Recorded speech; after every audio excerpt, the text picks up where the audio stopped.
bagaimana ya hukumnya bagi seorang suami atau bagi seorang istri begitu yang maaf sekali ya, yang ketika melakukan ibadahnya itu dua-duanya ini sang istri dan juga sang suami itu menyenangi.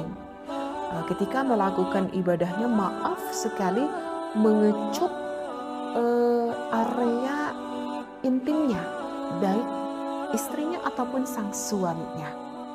Nah, kan pernah sama teteh itu dibahas bahwa di dalam kitab Fathul Mu'in itu hukumnya diperbolehkan jika suami menyukai hal itu dan istrinya menyukai hal itu, mau mengecup langsung ke area intinya. Di dalam kitab Fathul Mu'in ada ulama yang membolehkan.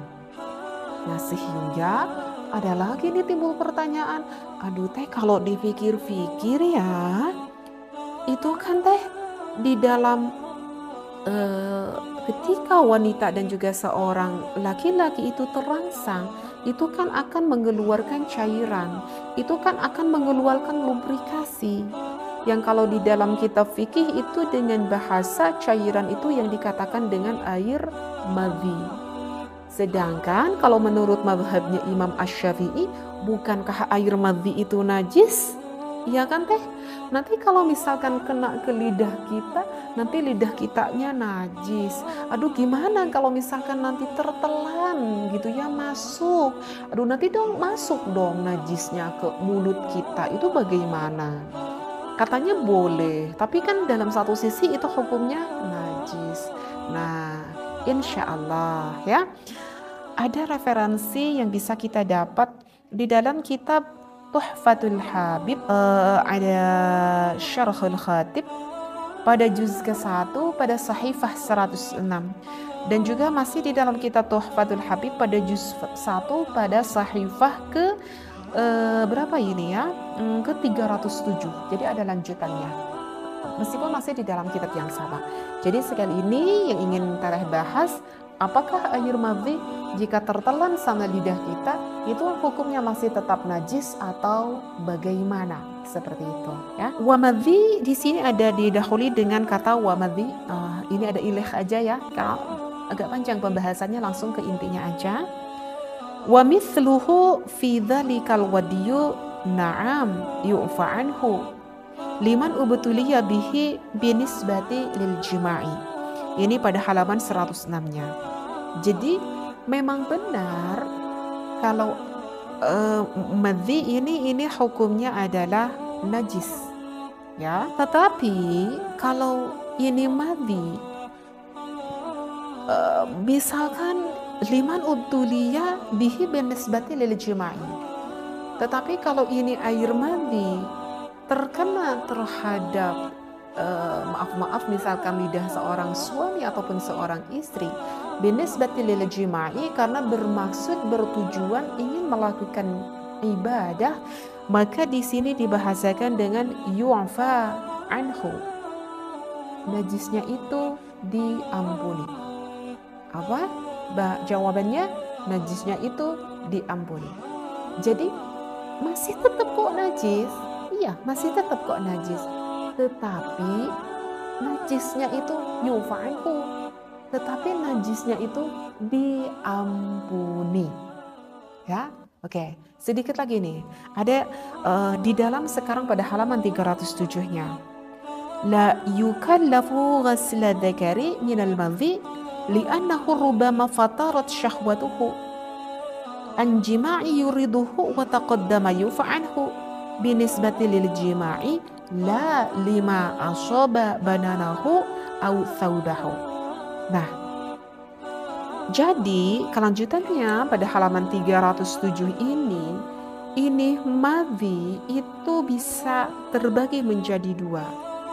Ada yang tetap najis, yang mana tetap najis itu jika itu air madhinya terkena ke misalkan ke pakaian kita, ke kulit kita, atau ke anggota tubuh yang lainnya, maka itu tetap najis. Terkecuali Kalau ada maksud, sekali lagi, kalau ada maksud bagi pasangan suami istri tersebut ketika hendak mau melakukan ibadah dan keduanya itu pada suka, kedua-duanya itu pada ridho, ketika melakukan ibadahnya itu ada gerakan yang saling pengucupan ke area inti.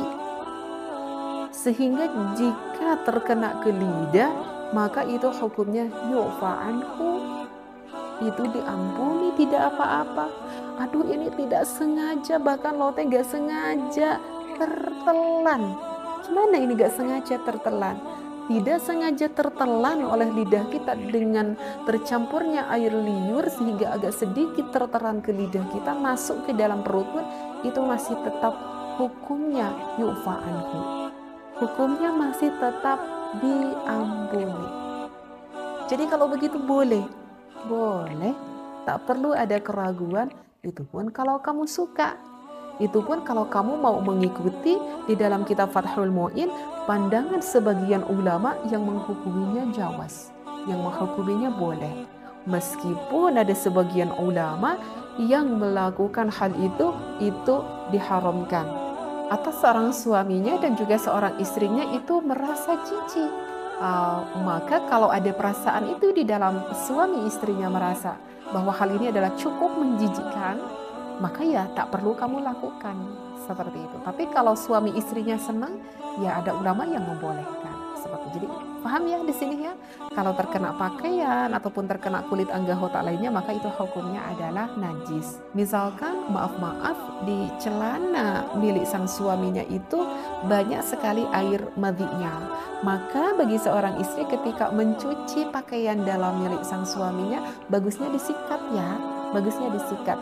Karena kalau misalkan mencucinya itu tidak bersih, ketika udah beres dicuci itu masih nampak terlihat air madhinya, maka celana milik sang suami kita itu tidak boleh dipakai sholat karena masih tampak terlihat ada najisnya.